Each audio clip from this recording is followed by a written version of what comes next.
All right, all right. Come on in, come on in, come on in, come on What's in. going on? What's Let's going talk on? about it. We got a special guest, man. We got a special guest. Everybody come in. Digital Asset. What's up? He said, what's up, Marlow and Jay? Blessings. Then Hey, we what's got going on, Digital? Emmanuel. Emmanuel says, man, I can't wait for this episode. Two of my favorite three football Yes, channels. sir. Football channels. Yes, So, sir. so look, man, you guys come on in, man. You guys already know this is Marlow Smith, man. I respect Marlow. I've seen Marlow from a distance, man, looking at him. And I rarely, it's Both only a ways. few guys that I watch that talk about USC football, and then they talk about football anyway. And Marlow happens to be one of those guys, man. This is Oklahoma fan. Travis, what's up? Boomer Sooner. Hey, what's up, my man? And so, Marlow, welcome to USCJ show, man. How you doing, man? Hey, I'm doing great, brother. I'm glad to be on here. I'm excited and ready to get going. Absolutely, absolutely, man. We're gonna get into this, man. And as I stated, those who are coming on, and I see you guys coming on, Marlow, man, I respect what he does, man. He represents the Bama brand real well, man, with his football commentary, man. So we definitely appreciate Marlow for coming. This is Brock. I don't know if he comes on your Brock says roll tide, man. Hey, Brock already knows love. He be on here sometime too. Hey, that's my man. So that's what's up, man. So Marlow, man, let's get into this, man. We're gonna talk about, and one of the things I really wanted to talk about first, we're gonna talk about for those who are coming in, we're gonna talk about, of course, the top 25. We're gonna talk about the 4 playoff teams that we think is gonna make it, and then we're gonna talk about sleeper teams. But I want to talk about, man. There's very few that really, some talk about USC, and then some just talk about it, and you kind of know, like, I'll flip the channel real quick because it's like, okay, they talking about them, but they're not really talking about them. And what I mean by that is, very few really know the roster, man. And so, I tuned into you a couple times, man. I said, man, Marlow really kind of know the roster, man. Let me check them out, man. So, man, with that being said, man, you really do your homework on that, man. So, what's your thoughts overall on USC? For those who hadn't seen you, I just kind of want you to just kind of shed light on what you think, your perspective on USC. Well, the reason why I follow USC a lot is I'm not a bandwagon fan, but I'm a college football fan, and I've been like that since I was 9 years old. And I remember you were watching USC even when I was living in Alabama. USC used to be on the TV because they were a premier program, and I remember as far back as John Robinson, and I also remember when everybody remember when Keyshawn Johnson was playing for them, and my man quarterback, I used to call him California Cool, Tom Marinovich. Yeah, dang, man, you got a memory like that, man. Bro, I love football. At 9 years old, I had to be sitting, probably younger than that, sit on the couch, man, and just watch football all over. I remember when Colorado and Nebraska were real good when they were running things. So yeah, I just love ball. Nebraska, man. Yeah. So I see what USC remind me of Alabama, and in this instant, when Nick Saban came and turned Alabama around, Bama, the talent, it didn't take much for him to get recruits there and to bring Alabama back. Yeah. But that was the difficult part. Nick Saban had to go worldwide to get talent. But with USC, the talent never left. California always produced great athletes. The only thing they were missing was a coach. So last season, when I said USC was going to had opportunity to win the Pac-12, and I picked them to win the Pac-12. Yeah. And I said they had a chance to probably make the playoff. A lot of people were like, man, this dude crazy. But the reason why I said you was the only one. I was saying that because I understood what we had in the transfer portal, even before Jordan Addison, some of the guys that we got. And I felt like I was on an island by myself, man. People say, oh, Jay being a homer. But then I seen you say, I said, Marlow knows what's happening, man. Marlow knows his football, man. But go ahead, Marlow. But let me tell you why, to that point. If people realize exactly what I was trying to say when I said that, the players were leaving, some of the players were leaving the state, some of the big name quarterbacks. Imagine, USC already has the brand. Yeah. That was never the problem. They just needed a coach. Not USC was hiring people that were friends of the family, basically, from the coaching staff. Absolutely. But at a program like USC or Alabama or Georgia, you can't go and get anybody to run those programs. It will not work. Absolutely right, bro. You need demanding coaches who will love the players, but they're not going to baby these guys, and they're going to actually build these guys up with high character and turn them into excellent football players. Absolutely. So once they hired Lincoln Riley, I was like, yo, either him, I thought it was going to be Urban Meyer, to be honest, but I said, when they got Lincoln Riley, I was like, oh, this man going to turn him around, because the dude didn't win a national title at Oklahoma, but Oklahoma was winning. They was making it to the playoff. But that guy had the energy, the passion, and when he was hired, everybody knew those players were going to start staying at home. Yeah. And then the players he got in the portal, it was like they was going to turn this thing around in year one. It's California. USC, they don't have to go everywhere all over the country to recruit. Yeah. They just got to get a coach with a brand behind a name, and they can turn around in no time. Yeah. Man, I don't think you could have hit the nail on the head better than that, man. And any coach just couldn't, as you stated, any coach just couldn't be at Alabama. And I remember I had a homeboy that played for Washington State. They played in the Rose Bowl against Michigan with Charles Woodson. Yep. Close partner of mine. And I remember they hired their coach, Price, to go to Alabama. But you know the thing was, bro, like he was not the right fit for Alabama. And that's to your point, man. He just wasn't going to work out, man. And he wasn't even there. I can't remember. He wasn't even there. What, a year? I think it was only like a year. yeah. He was out of there quick, man. For some, but you're right, man. So let me ask you this: out of all the coaches, and I want to get into my stuff too. But out of all the coaches that were, that some were talking about with USC possibly getting, do you think, looking back now and looking at the success that USC's had, do you think Lincoln Riley was probably the only choice right now when you look at it? Looking back, to be honest with you, for 1 minute I thought it was. I actually thought, because I was hearing rumors about Urban Meyer. Yeah. To be honest, Lincoln Riley was a surprise to me. It caught me off guard. Yeah, it caught us all off guard. Yeah, I knew the athletic director knew he had to hire. They couldn't go back and get a simple. And now the guy Clay Hill, a good man. Yeah, he's don't want to take that from him. Excellent man. But I'm talking about a demanding coach that the players gonna respect.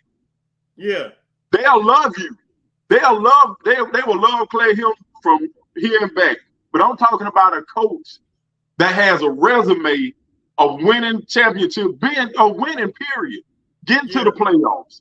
Yeah, players will follow you once they see, look at your resume. They're gonna go overboard for you. They're gonna work harder. They're gonna want to achieve more. So when they hired Lincoln, I was like, oh snap, that caught me off guard. I thought it was gonna be Urban Meyer. Yeah, absolutely, man.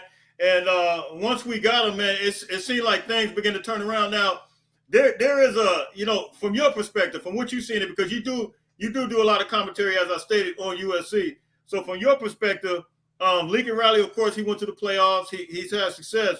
Now, the big thing that they say about Lincoln Riley is, and I see it different, and I know you see it different as well. I see it different as far as the players we got in the transfer portal, like Anthony Lucas, man, Bear Alexander, all these guys that we got. They say the defense is not, in my opinion, I don't see how you can possibly fail when you got caliber of players, Jack Sullivan from Purdue, all these guys, man. I mean, what's your thoughts from a defensive perspective? Because that's what you normally hear. Let me tell you, and I'm gonna give it. I always give it to everybody straight. The difference I see in USC defense this season. Now, last season, I knew the offense was gonna be off the chain, so I'm not worried about the offense this season. That USC gonna score tons of points, so I don't really too much worry about that no more. But the number one guy on this defense, I understand Bear Alexander and Anthony Lucas. The number one guy on that unit that's gonna make this thing either make or break, it's gonna be Mason Cobb. Man, yeah, I talked about him yesterday, as a matter of fact, the other day. Yeah. The reason why you can recruit a lot of different linebackers. I like Jamil Muhammad, but I'm telling you, from watching Alabama when they turn things around and watching Georgia when they turn things around on they come up, the number one thing they always had was a dog, an alpha male at that middle linebacker position. Yeah. And I'm talking about the guy that was the head hunter, the guy that can call plays, the guy that can get everybody in line, and the guy that everybody respect. And I'm telling you, Mason didn't have to come to USC because he did. He could have went a lot of places.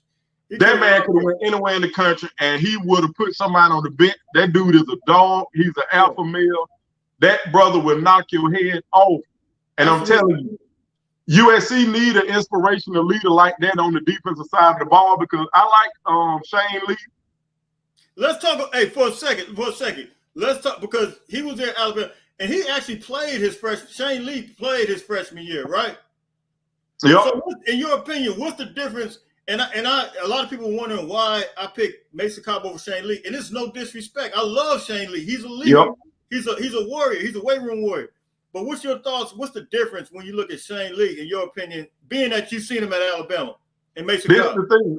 At Alabama, granted, he did play as a freshman, got injured. But the one thing that kind of irked me with Shane, it don't really irk me. The guy's a good kid. I think sometimes you got to leave that weight room alone. Sometimes you get too big and you can be too still. He's a big boy, man. Yeah, sometimes that can hinder your movement and how fluid you move. But Mason, I don't know, man. It's something different about. Yeah. It's something different about this cat, man. He reminds me of like Troy Polamalu. Yeah, absolutely. That guy reminds me of Troy, and ever since he was a leader on the team as well. Man, I'm telling you, if USC is they're gonna go far as this kid Mason Cobb take him in. He's just more of a fluid athlete, more of an alpha male. You know, some people that if you playing football, we all done played sports. Yeah. Some people, you know, a football player, but then you know when you walk up on a dude, somebody says real different. Yeah. Like, actually, that was one of the things I said yesterday. Talked about Mason Cobb being a starter. I just see it in his eyes, man. I could tell.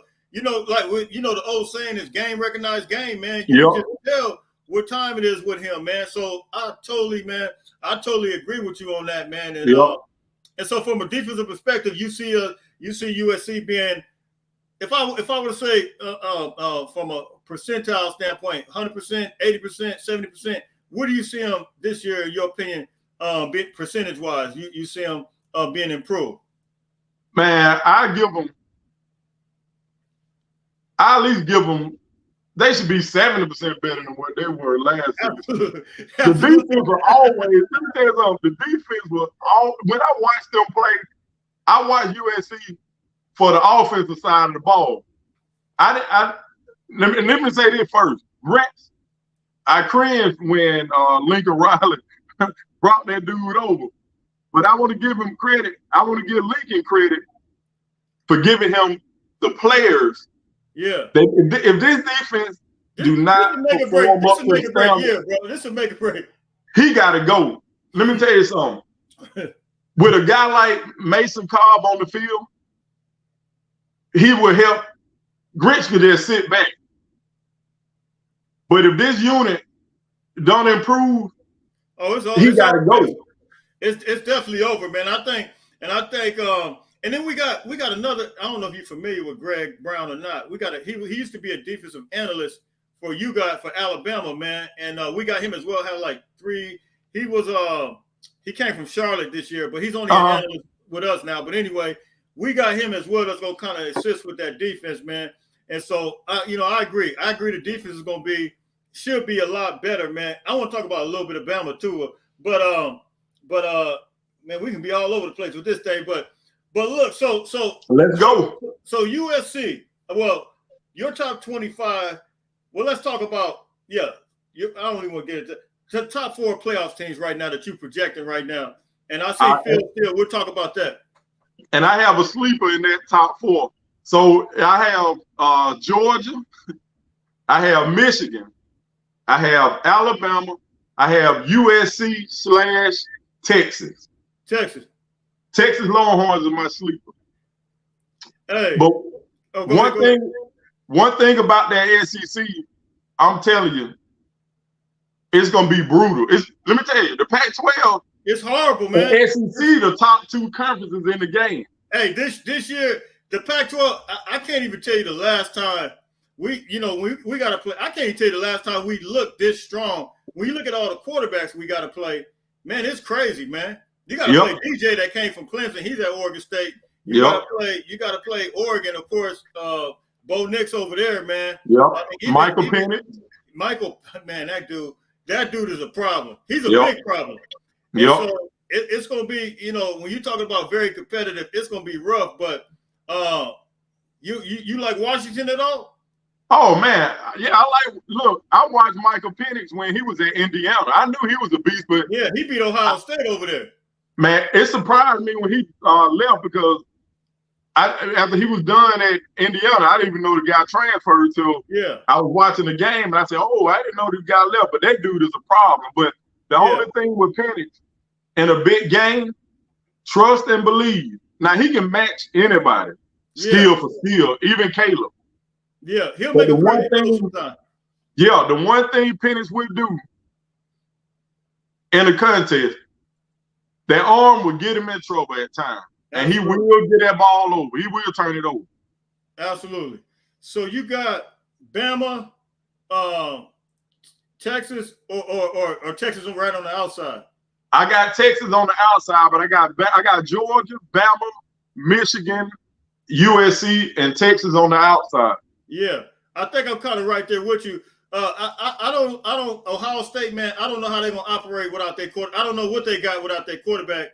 I mean, that's just CJ Stroud offered a lot, man, and so you got Georgia. Did you say Georgia? Yeah, I got Georgia still in there. I got them up there because. How do you think Georgia? I mean, what you think they're gonna do without their quarterback? Let me tell you something. Georgia, I give them their respect, man, because let me tell you why. Kirby, let me tell you something. People say they want to say about Kirby, but the dude took everything from Coach Saban, and the man has said it. Georgia, let me say this before I move to say that. The offensive line and the defensive line is the reason why, I'm going to say an average quarterback and a talented five-star quarterback can perform well at Alabama and Georgia. Reason why, Georgia is going to always have a beast offensive line. Man, and that's the number one problem. Now they got like 5 guys they just got, man. Yeah. If you can't get to Alabama quarterback or Georgia quarterback because they front is so good, I don't care who the quarterback is. You're not going to beat them. And they defensive line, they have depth behind the starters. If you can't block them, that's why people struggle when they play Bama and Georgia. They are strong, and Georgia defensive offensive line is crazy. Yeah, they just beat people down and they run the ball down your throat, and then they hit you with the pass. Same as what Alabama do. Yeah, but USC, the one thing that's gonna let me know for sure. I feel good about the defense because of Mason Cobb. He's the ace in the hole for the Trojans. He's the ace in the hole. I want to see how the offensive line look, and I want to see how them new defensive units look when the season roll around. If USC can block, if they can take care of Caleb, it's going to be ugly. And if that defensive line can get pressure and save those secondary boys in the back end, because I don't care how good your secondary is, if you can't get to the quarterback, you can have all 5 stars. You in trouble if you can't get the pressure. Absolutely. But Georgia gonna be. I have 2 games that scare me. I have who was that?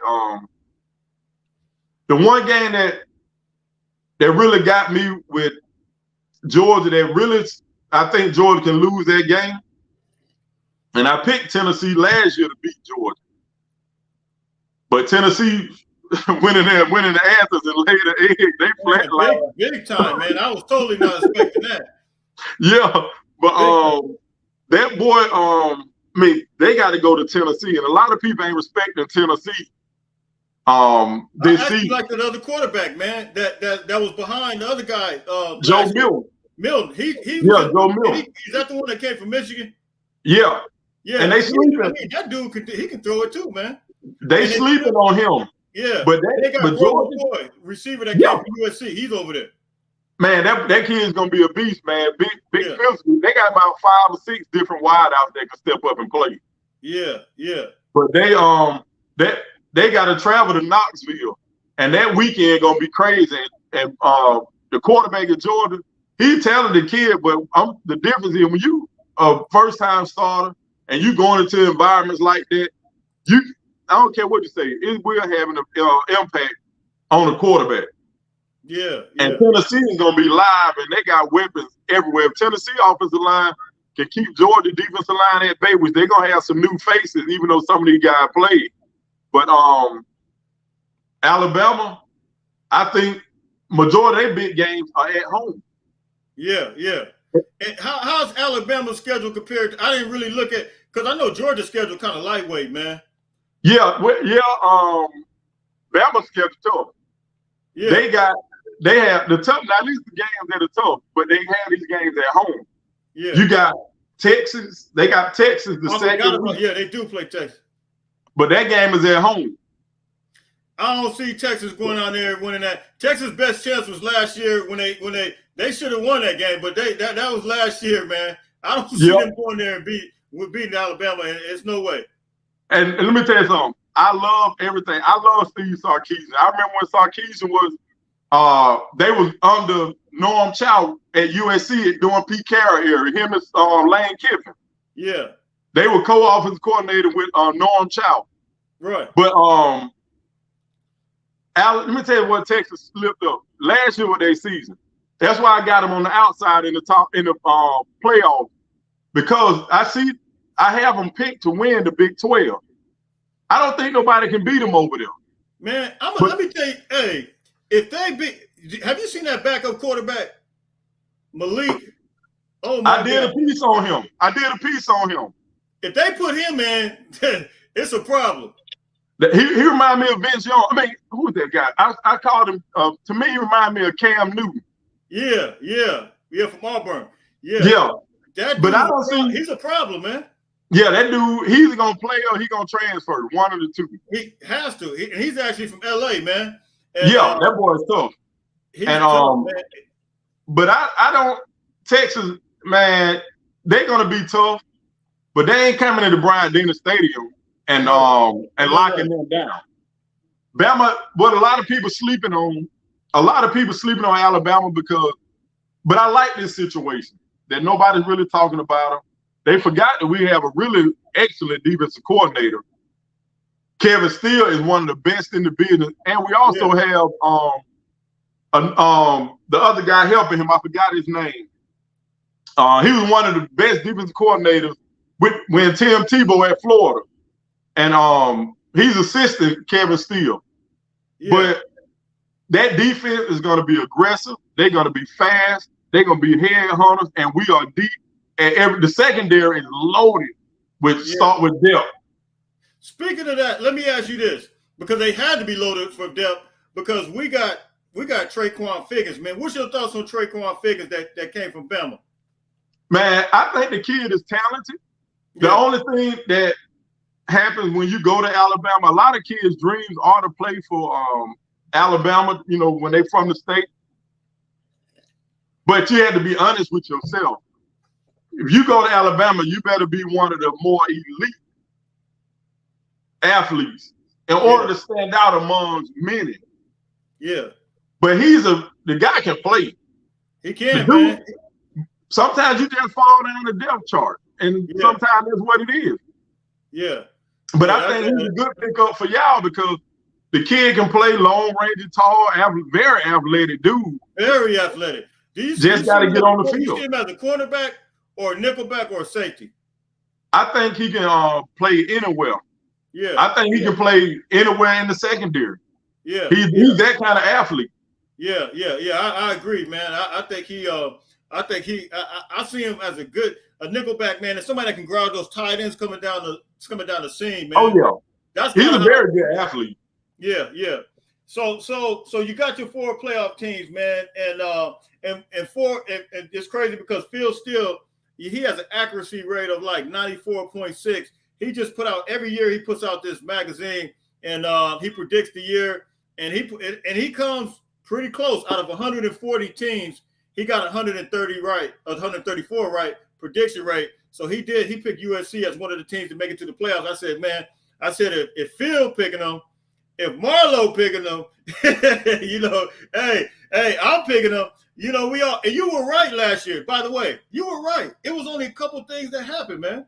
The defense. It was a couple things that we were one game from going to the playoffs. But the defense and offensive line, Caleb took too many. Somebody told me they were like, well, Caleb will run, but a lot of times Caleb run when he has to. Caleb ain't just dropping back looking to run. Yeah. But he took a lot of hits, and it took a toll on him down the stretch. But I still have USC in there because of the main reason. Man, you better have one of the top secondaries in America to cover Brendan Rice. You got Dorian Singer. You still got Mario Williams. Yeah. Standing back there, who nobody's talking about. Everybody done forgot about him because of Dorian. Yeah. And Zachariah Branch. So everybody done forgot about them cats. But think about it. When you got that many weapons, then you got a tight end, Deuce Robinson, who probably can do a little something. If he even can catch 20 or 30 passes, that boy gonna be they're gonna make the offense even better. But you got Taj Washington still on that roster. I mean, you got Michael Jackson, who nobody don't even talk about. That Michael Jackson is the most underrated player ever. I mean, I don't understand it, man, but it's so many, man. Like you talking about, it's so many weapons.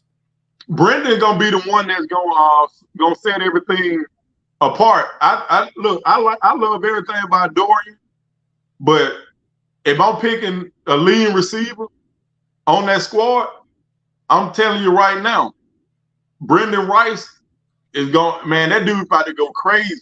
He's going to go crazy. Man, let me tell you what's crazy, and I bring this up a lot on here.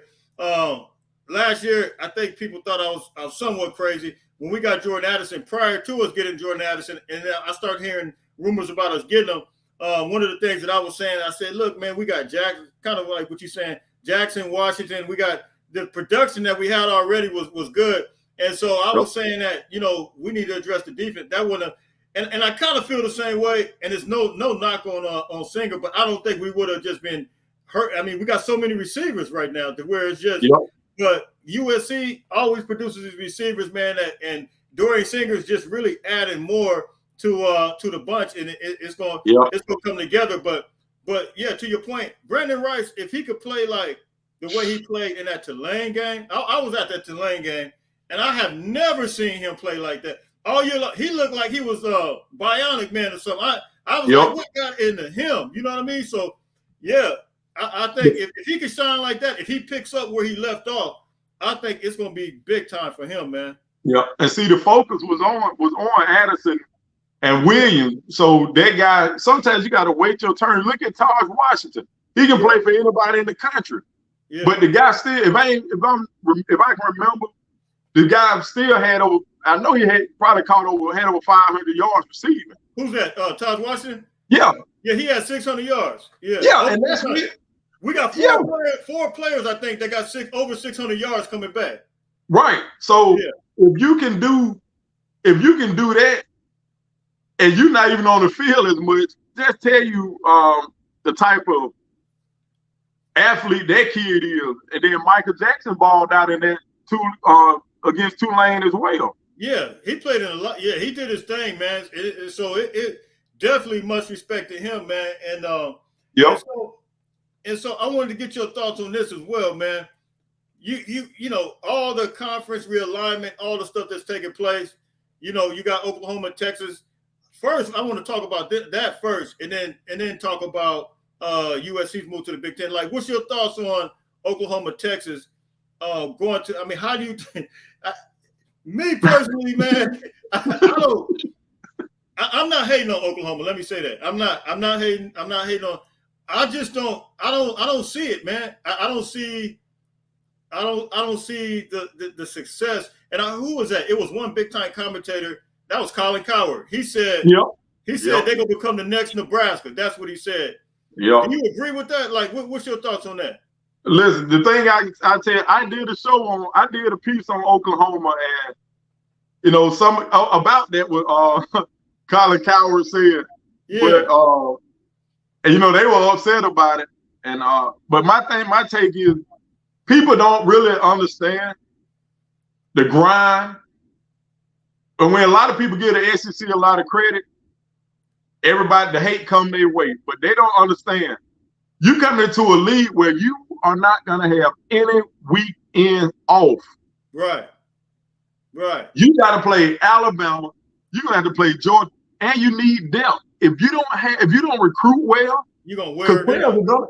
Your starters are going to get injured. You need to have people ready to go and develop to step in and take on their role as if they were the starter, because people don't realize what it takes to beat Georgia. People don't realize what it takes to beat Alabama. Yeah. If you look at the last teams that have beat Bama or beat Georgia, they were beating each other.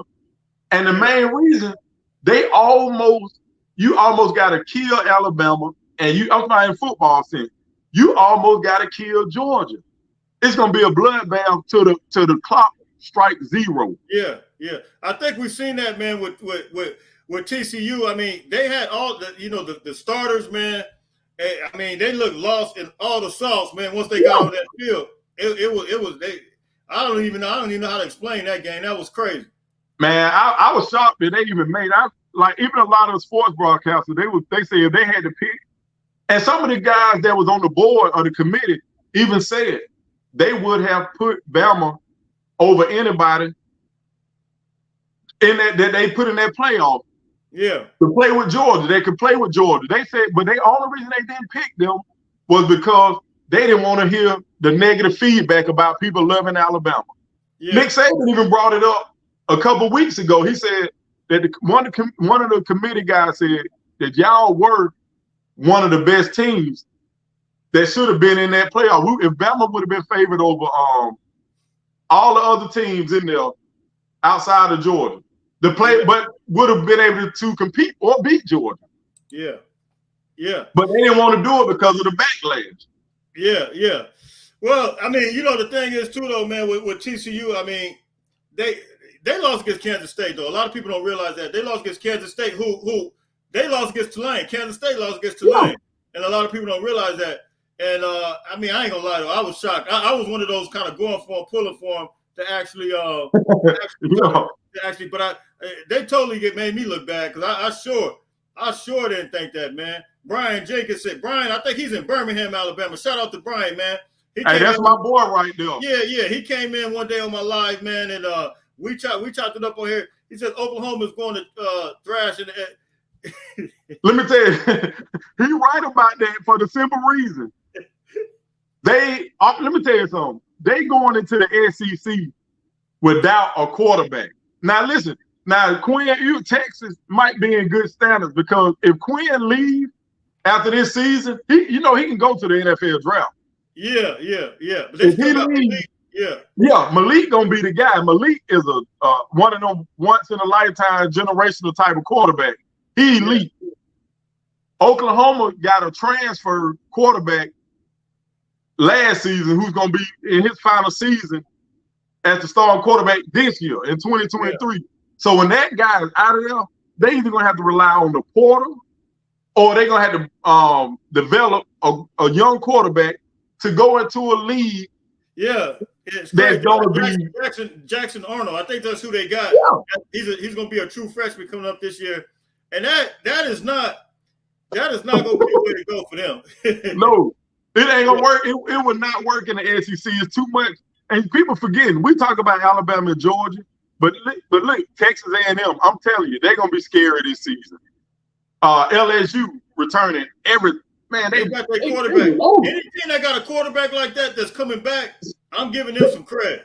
Bro, And look, people forget about even though I dislike this team, and I don't really dislike any team. I just don't like the stadium Auburn play in.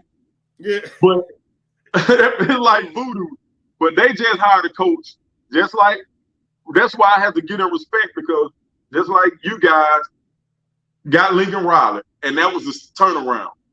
It was never the talent. USC had ball players. They just didn't. They loved that Clay Hill, but they just didn't have that respect. He just didn't have that resume that would make you want to jump off the roof for him. But Auburn hired a really good quarterback coach in Hugh Freeze. Yeah. That guy can coach. He can coach offense. He is the man recruiting good. And I'm telling you, they got Michigan State former star quarterback who put up really good numbers in Payne Thorne. Yeah. So he's a veteran. And this guy's going to start, but they have talent. They got the wide receiver from Jackson State, Shane Hood. Okay, yeah. But Auburn has a talented defense. They're going to be feared, and that's the one game that strikes fear in me when Bama played. The one I feel we can get everybody else because we got the home schedule. But Auburn, we got to travel to that place. Yeah. And everything, some weird happens there every time they play. But the SEC is going to be it's going to be a slugfest this season. Yeah. It's going. I think the three conferences, the SEC, the Pac-12, and the Big Ten. You know what? I mean, the Big Ten. You got the Michigan. I'm not sure. I think Ohio State could possibly lose that game against Notre Dame. They go to Notre Dame. I think they could possibly lose that game. You know, not early in the season, not having trying to figure out the quarterback situation. That, you know, even though they got the big Marvin Harrison, man, I think they may get that may be a little trap game, man. Go ahead. Oh no, you good. Go ahead. If I were to ask you one of the most who would be your top Heisman candidates right now? There's one quarterback, man, that I got my eye on. Of course, you know it's Caleb Williams, but then there's another guy that I watched last year at the end of the year, and he looked like he's just really coming on, man. And he ain't in the SEC. I want to see if you feel the same way. I have, of course, Caleb still number one up there. But I have Michael Penix, and I have, what's the guy name? What school he at? I have to put the brother in there from Notre Dame. Yeah. Oh, yeah. From Wake Forest. Man. From Wake Forest. Sam Hartman. He threw for a lot of numbers. Sam Hartman. Yeah. He remind me of Aaron Rodgers. Yeah. But who else was that? Man, I also had Texas dude in there. Those were the guys, Quinn Ewers. Those were the guys that I had. Yeah. Man, what's your thoughts on Florida State guy, Jordan Travis? Oh, I'm glad. He was a sleeper. I couldn't think of his name. Yeah, he's a sleeper. That dude, man, I started watching him play at the end of the year, and I'm thinking like, man, where did he come from? Because I don't remember him being like that. He beat LSU at the beginning of the season, but then at the end of the year, I didn't realize he was that mobile either. Look, he a problem. Let me tell you something. Yeah. They slept on him in college football. I watched Florida State, and I knew the guy. When he did that to LSU, I was like, whoa. Yeah. But he did that pretty much throughout the season. And Florida, and the thing about it, they are loaded. They got the big-time wide receiver from Michigan State. Man, I was hoping we would get that dude, man. That dude is he's a monster. He different. I don't even know how he got to Michigan State. And he was a 4-star prospect, though, coming out of Louisiana. Yeah. And the Michigan State. Bro, I don't know how that cat got there, but let me tell you something. They are gonna let me tell you, Clemson, I think Florida State gonna rock them this season. Them the two best teams in the ACC, but Florida State, Clemson defense, they got to be a more depth because they lost some of their receivers transferred, but their defense was been garbage. Yeah. They should have lost a couple times last year. They garbage. Yeah, and so I got Florida State coming out of the ACC, And it just depends on who. I mean, in my opinion, man, I always keep Bama and Georgia in there, but somewhere down the line, I think only one SEC team gonna get in. Yeah. Because I think they're gonna beat each other up. This year you think it's going just one SEC team and Florida State. That's who I'm gonna pick us. I'm going with Phil Steele. I'm gonna pick Michigan. I think Harbaugh got it rolling. And then I'm gonna go with it's hard for me, man. It's hard for me as far as the SEC teams because I really don't. I've always said I don't know how a team operates without the quarterback. LSU has a quarterback, but Georgia's defense is strong. Your defense is always going to be strong. So I'm kind of up in the air with that right now. The thing, let me tell you something. I've always tried to let people know, and a lot of people have said that this year on some videos I've done, and they be like, man, Georgia, Alabama don't even know who their quarterback, or Bama don't know. But let me tell you, all you got to do is go back and look throughout the Nick Saban era. Yeah. We just started recruiting high caliber quarterbacks. Yeah. We won a national title with Greg McElroy.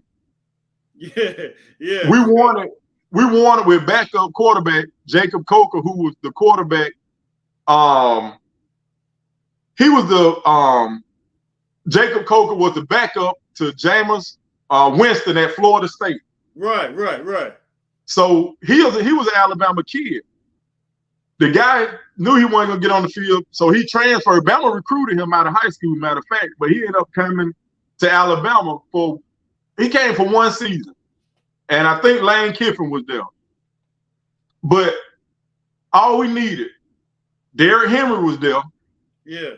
Bama, we can win with anybody. We can win with TB12, Tyler Buckner from Notre Dame. We can win with Jalen Milroe, or we can win with Ty Simpson. All they have to do is don't try to do too much. Look, Bama's a veteran-led team at the wide receiver position, very skilled and dangerous, especially with the boy Malik Benson that we got from JUCO.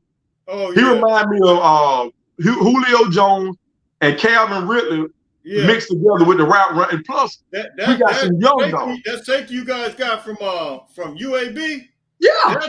That dude is a baller. But think about it. We already were deep with veteran talent. Malachi Moore, Kool-Aid McKinstry, who's going to be a top pick in the draft. Terrion Arnold. And then we got the boy from Louisiana, the veteran corner. I forgot his name, but the brother is a talented kid. You're not talking about I thought he is Elias Ricks? Not Ricks. He came from Louisiana Raging Cajun. Oh, yeah. I know you're talking about. He was topping the transfer portal. Yeah. I know exactly who you're talking about. The secondary is loaded. The defensive line, linebacker group going to be filthy. The offensive line going to be good. Look, we about 6-7 deep at running back. All they have to do is not screw it up. Right. You're absolutely right. We going back to a more, like back in the past when we were running for about 200 a game, and then we were throwing for about 230 a game. Well balanced, hard to control. That's what we got to get back. We got to get back to being tough. That's all it is. Yeah. Man, I remember when y'all had one of my favorite running backs, man. I'm a running back guy. I play run, but Sean Alexander, man, that dude played for Alabama. I used to absolutely class act guy, man. I used to absolutely love that dude, man. Man, he was a dog. Hey, Carter, man, we can't do it. Hey, Carter said this is a good show. Give us 2 hours. Hey, man. Hey, bro, look, man. I gotta go get you something to eat, man. Hey, I did that before I even got on. I said, let me go ahead and do something before I get on. But yeah, man. Yeah. And so Marlow, man, you're absolutely right, man. So, and we'll wrap it up because I always said I don't want to go over an hour. It's 45 minutes. I'm getting a cramp. I worked out, man. You know how you work out, get cramps. I'm getting a cramp. And your body aching and everything. So yeah. Hey, so we got the sleeper pick. So your top coaches, man. Give me your top 5 coaches right now in college football. And I see 24/7 Sports put this big list out I want to talk about that as well, man. Man, look, I still have Nick Saban number 1. The guy's still going hard, man. I'm telling you. I got Kirby number 2. I still think Jimbo Fisher, he's my number 3, still one of the most talented coaches out here. I still have Dabo, even though I give him a lot of flack. And I have Jim Harbaugh. Now I did 10. You say you wanted 5? 5? You can do 10. You can do 5 and right. 10. I got Jim Harbaugh number 5. I got Lincoln number 6. I got Ryan Day number 7. I got Mac Brown from North Carolina number 8. I got Steve Sarkisian 9, and I have Wisconsin head coach Luke Fickell. Cincinnati, yeah, he did his thing. I think he's gonna have Wisconsin rolling, man. Hey, Wisconsin they gonna challenge early because he brought his buddy, the new offensive coordinator Phil Longo, from Chapel Hill. Yeah, absolutely. He gonna be good. I didn't hear you say Hugh Freeze, man. Did you say Hugh? No, I didn't say Hugh, but he up there. But he's a top 10 coach. Do you think he's a top 10 coach? Man, when he was at Ole Miss, he was all right, but I don't know. Maybe you know what? I'm gonna give him this. He was in the SEC. He put fear in a lot of people. Ole Miss was scoring 1,000 points on everybody. Yeah. He had Robert Kadichi and big boys, man. Yeah. But this is the thing. When he got in trouble, I think that made him a better coach because when he left and went back, a lot of people forget he could have stayed in the SEC as offensive coordinator. But the guy left and did a great job at Liberty, got himself together. I think he's going to be a real good head coach at Auburn. Yeah.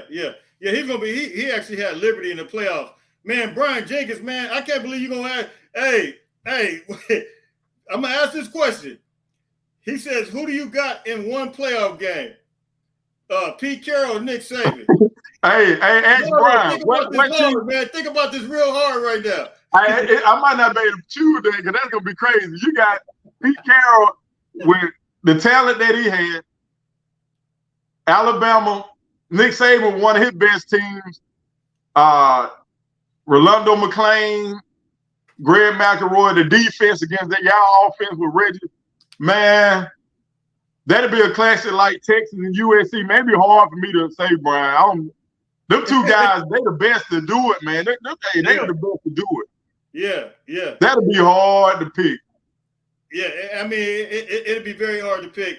And, man, I mean, because the defenses that you guys put on the field with some of these guys, man, it's absolutely crazy, man. Look, you guys come in with these questions real quick before we get out of here, man. We've been on almost 50 minutes.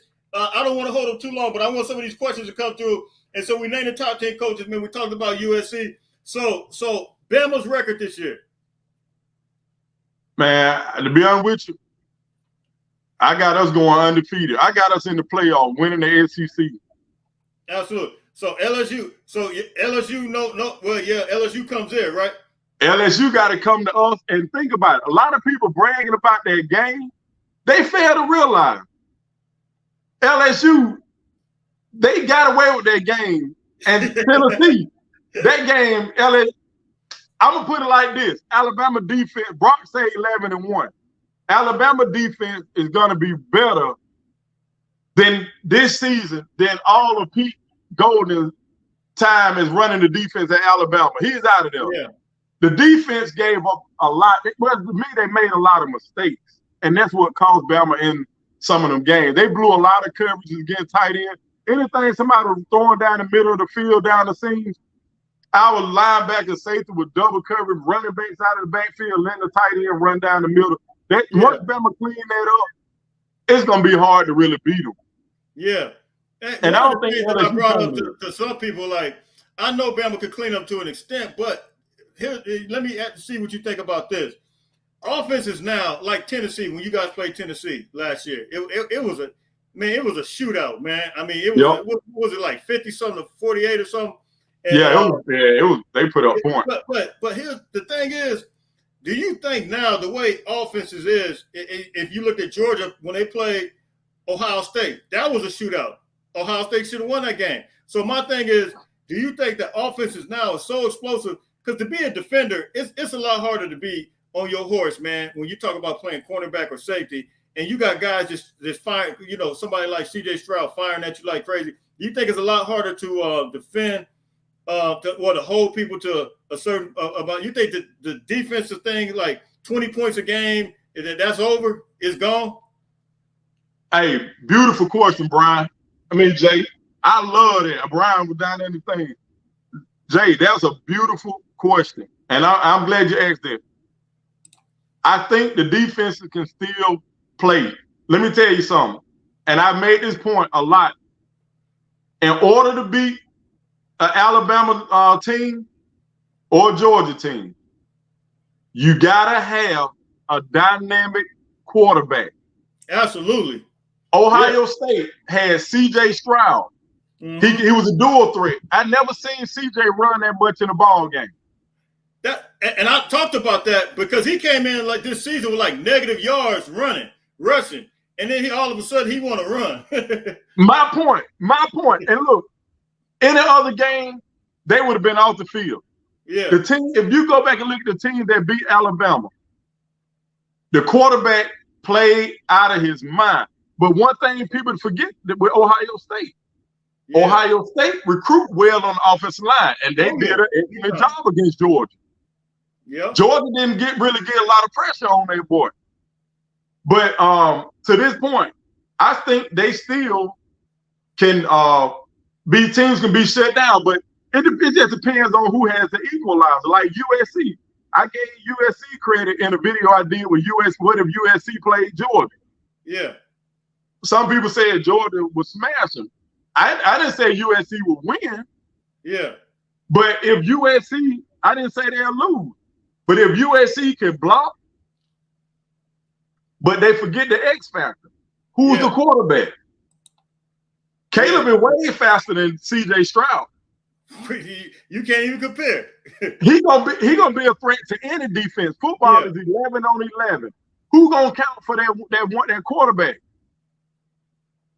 He's the equalizer. Yeah. Caleb is the equalizer. So if you don't have a guy like that, you won't beat them straight up. Because you got to do the extra stuff in order to beat those two programs. Yeah. I think it's the equalizer too, man. And that's I'm sitting here, I'm getting sad already right now, just knowing Caleb is leaving after this year, man. I'm getting because we got some good ones coming and all that, and I love Malachi Nelson. I thank God for him. Caleb is different, man. All across the board, he's different. And one thing about that, I said last year when they got Caleb, I said USC got 2 seasons to win, to get in that playoff and give themselves a chance to win. If they don't do it this year, or if they don't make it, it's gonna be at least 2 years or 3. It's gonna be at least 2 or 3 years before they even look at it as getting there, even though they're gonna have the talent, because you gotta look at the difference. Caleb was a dude from day one. Yeah. Malachi is going to be good, but he has to get on that field and develop and get out there and build that chemistry. Plus, they can be bringing up new players around them. Yeah. This is the season for USC to really do what they have to do. And if they get through their schedule, dog, I'm telling you. Yeah. They can play with anybody. Yeah. They can play with anybody. I don't care who it is. Yeah, I agree. If we get through this, man, and we could arguably we got some of the best quarterbacks that we're gonna play against this year. And not saying it's gonna be like that next year, but and then our schedule next year is crazy. Going to the Big Ten. I want to ask you about that too, but we open up with LSU next year. We open up with, but Jalen Daniels be gone with him, and then we got Penn State, Michigan, all these. So we're gonna have our hands full, man. And so your thoughts, and I'm gonna let you go, bro. On Michigan, USC going to the Big Ten overall, man. Your good move, bad move. How do you feel like Oklahoma's move? Where you see that at? Man, look, it's a good move, and plus it's gonna put them. They already big, but you got to think about it. Oklahoma, it's hard to recruit there. California, USC is they just moving. They just gonna be playing a different schedule, but they still in California. Yep. They still in Cali. Yeah. The talent is they already locking in California on USC. So nothing's gonna change. Yeah. You look at the top 25. Well, you look at the top 10 rankings right now. I think Bama up there, USC. Matter of fact, Bama and USC, as far as recruiting rankings, they kind of flopped. I think you guys been getting a couple other guys, so we went back. You guys might have went back up, but man, Lincoln Riley already got this thing rolling in top 10 recruiting, man. So you can definitely see the difference, man. But look, man, everybody, this is Marlow Smith, man. We appreciate it. It's been 55 minutes, man. He showed some love today. He gave us some time, man. If anybody got any quick questions, man, go ahead and hit me real quick in the chat. We got about 92 people in here right now. We appreciate Marlow. Let me put this in here. All the way live sports. Hey, my man, Digital Assets asked a good question. He brought up a good point. He said, Johnny Manziel, Cam Newton, C.J. Stroud, you need a mobile dynamic quarterback who can make time to throw to beat Bama. And that's how it is with Bama and Georgia. If you don't have a dynamic playmaker, you're not going to get the job done. Man, that's a good point. You're absolutely right. Man, this thing is messing up on me. But I want to put this in here so they can find you, man. Some that aren't familiar with you, man. But this is Marlow Smith. This is his channel right here. You can find him at. Hey, make sure. I stated to you guys before. I only watch a few people that talk about USC. I can't watch all of them simply because they don't really know the roster. They don't really talk. They just talk from what other national guys talk about and really don't know the depth. But man, Marlow Smith be coming with it, man. So I got to give credit to where credit is due, and this is where you can find them. I appreciate it. All the way live sports, man. That's where you can find them. Marlow, before you tap out of here, man, anything you want to say, man? Man, I just want to say I'm grateful, for you giving me this opportunity, and to be honest, I watched some of your shows, but some people thank the people that brought this together because somebody, I can't remember who it was. It could have been Emmanuel or somebody. Yeah. But they spoke this up into existence. They was like, you and USCJ should get together. And this was last season. I remember somebody asked me last season as well, and I actually hit you in your chat, but it's so many comments, you might have not even seen it, but then I said, let me try to find him on social media, and finally I found you, man, and but go ahead, man, go ahead. Yeah, and it stuck in my head from the day when me and you was going back and forth when we was chatting. Yeah. And I was like, you know what? That's crazy. That's how God works. People, somebody spoke into existence and it happened. And I'm grateful for that because I had some people wanting to do some things with me, but I try to. You gotta pick the You just can't say yeah to everything.